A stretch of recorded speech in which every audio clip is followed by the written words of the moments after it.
And new details in the case of the Washington man accused of killing his 3 daughters. As newly released court audio reveals, 32-year-old Travis Decker losing overnight custody of his daughters due to concerns he had them sleeping in an armory. We've never done anything that was unsafe or anything I wouldn't want to put myself in. I understand that my current position when I'm by myself isn't ideal, but my daughters aren't a part of that. I only get to see them over the weekends, and camping is something that the 4 of us have done since the 3 of them were in diapers. I've never done anything I feel like that puts them in any sort of a risk. Authorities say Decker allegedly suffocated his 3 daughters, Peyton, Evelyn, and Olivia, during a scheduled visit May 30th. Their bodies found near his vehicle at a campsite with their wrists bound. The Sheriff's Department releasing these photos on how he could potentially alter his appearance as he remains on the run. This manhunt nearly at the 3-week mark. So I would like to welcome back to NewsNation Now Sheriff Michael Morrison. Sheriff, thank you so much for your time. What is the latest on the investigation? Is there a clear idea of where Decker could be? Yeah, good afternoon. Thanks for having me on. So we do have our teams out there still working with the U.S. Marshals Service, which has taken lead on the search efforts as we work to supplement with them on any additional resources they need. Our primary focus has just remained on the investigation, but we are tracking down leads. We know that we've really appreciated Kittitas County Sheriff's Office, it's just to the south of us, that have come on, followed up on some leads, searched in the areas of Liberty and Teanaway. We also reinserted our search and rescue team and other units up into the encampments here yesterday, and we're going to continue to follow those leads. But as for a specific location, we just don't have that right now.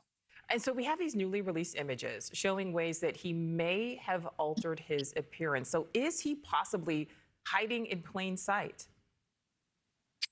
I don't believe so. I mean, if there's a possibility that he's getting out into society, I do believe that our marshals have the technology and the leads that would be necessary to identify him once he got out there. We're still going to continue to follow up on everything we do get coming in from the public. We appreciate the assistance they've been providing to us. But again, we recognize too that, I mean, he can change his appearance just based off what we've seen from some of the photos we provided out. And we're trying to do everything possible to make sure that all the information we have and potentials the way he could look are out there and available to the community that's assisting us and continuing to assist us. Do you think he's getting help, Sheriff? I'm not quite sure. I mean, you're certainly looking at the potential that he could have staged some supplies beforehand.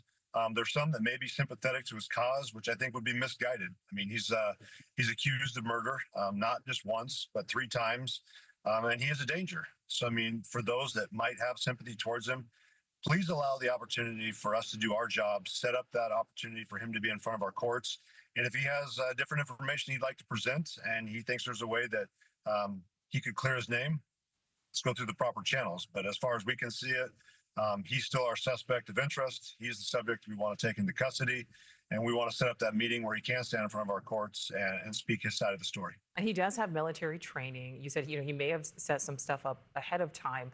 What does each passing day potentially, how does that complicate the manhunt? Just gives further distance, but this isn't the first time that our region's been faced with a manhunt. Similar to this, we had one a couple years ago here in Kittitas County, south of us, that lasted 21 days. And then, I was also talking with one of the former FBI agents, currently one of our sheriffs here in Washington State, who had worked the Eric Rudolph case. And for those who don't remember, that was the suspect for the '96 Olympic bombing, and that lasted 5 years.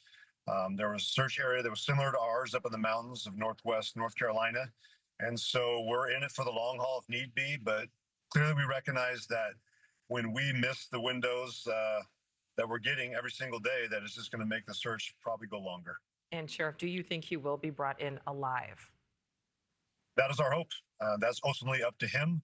But we would like him to have his chance to sit in front of our judges and to face justice. And we want to make sure that Peyton, Evelyn, and Olivia's voices are heard, their story is heard, and that their killer is faced with justice.